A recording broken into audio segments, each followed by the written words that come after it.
छोटी लड़की पहली बार हवाई जहाज में सफर कर रही थी। उसने एक विंडो सीट चुनी, लेकिन जैसे ही वह बाहर के नजारे का आनंद लेने वाली थी, उसने अचानक देखा कि पक्षियों का एक झुंड एक एक करके विमान के पंख से टकरा गया। तभी उसे एहसास हुआ कि कुछ गड़बड़ है। वह जल्दी से अपने बगल में बैठे लड़के को बताने दौड़ी, लेकिन अगला दृश्य देखकर तीनों लोग पूरी तरह से दंग रह गए। उन्होंने देखा कि विमान के पंखों में अचानक भीषण आग लग गई। ग्रैंडपा ने तुरंत अपनी पोती को सीट बेल्ट बांधने के लिए कहा, लेकिन अचानक अगले ही पल केबिन में एक बड़ा छेद हो गया। जो यात्री सीट बेल्ट नहीं लगा पाए थे, वे विमान से बाहर खींचे गए और बिना कोई निशान छोड़े गायब हो गए, जबकि जिन्होंने सीट बेल्ट लगा रखी थी, वे बुरी तरह डर गए। उन्होंने देखा कि विमान तेजी से नीचे गिर रहा है और वे केवल अपनी जगह पर बैठकर अपनी किस्मत के लिए प्रार्थना कर सकते थे। जल्द ही विमान समुद्र में दुर्घटनाग्रस्त हो गया और जोरदार टक्कर में कई यात्रियों की मौत हो गई।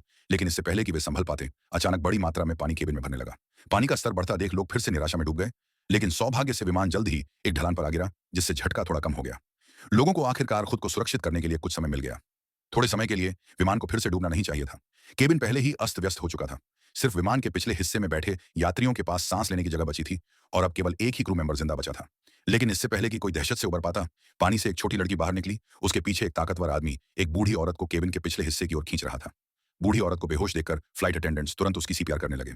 उनकी लगातार कोशिशों के बाद बूढ़ी औरत ने आखिरकार अपने गले में फंसा समुद्री पानी बाहर निकाल दिया। इस भयानक हादसे के बाद विमान में सिर्फ कुछ ही लोग जिंदा बचे थे, लेकिन केबिन के पिछले हिस्से में थोड़े समय के लिए हवा ज्यादा थी। उन्हें अभी भी पर्याप्त ऑक्सीजन मिल रही थी और दुर्घटना से पहले ही कैप्टन ने इमरजेंसी हेल्प के लिए कॉल कर दिया था, इसलिए ज्यादा देर नहीं लगेगी जब तक मदद आ जाए।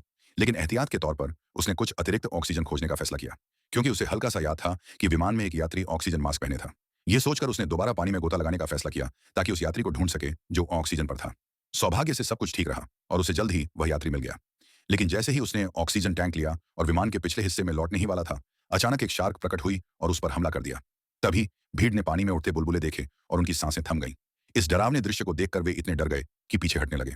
अब न केवल वे यहां फंसे हुए थे, बल्कि उन्हें उन शार्कों से भी बचना था जो उन पर हमला कर सकती थीं।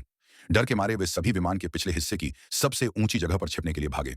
लेकिन जैसे ही वे घबराए हुए थे, एक रेस्क्यू हेलीकॉप्टर आ गया। उसमें 2 प्रोफेशनल रेस्क्यूअर्स थे, जिन्हें पूरा भरोसा था कि वे किसी भी बचे हुए व्यक्ति को बचा सकते हैं। जल्द ही पायलट ने समुद्र की सतह पर विमान के कुछ मलबे को देखा और यह सुनिश्चित करने के बाद कि यही दुर्घटना स्थल है, दोनों रेस्क्यूअर्स पानी में कूद पड़े। और ठीक वैसा ही हुआ जैसा उन्होंने सोचा था। उन्हें जल्द ही विमान का मलबा मिल गया। उसी समय केबिन में बैठी छोटी लड़की को भी अचानक एहसास हुआ कि 2 रेस्क्यूअर्स उनकी ओर आ रहे हैं। भीड़ खुशी से हाथ हिलाने लगी, लेकिन अचानक वे दहशत में आ गए जब उन्होंने देखा कि लाइफ गार्ड्स के ठीक पीछे एक शार्क आ रही थी। आगे की कहानी जानने के लिए हमारे चैनल को सब्सक्राइब करें और कमेंट बॉक्स में पार्ट 2 कमेंट करें।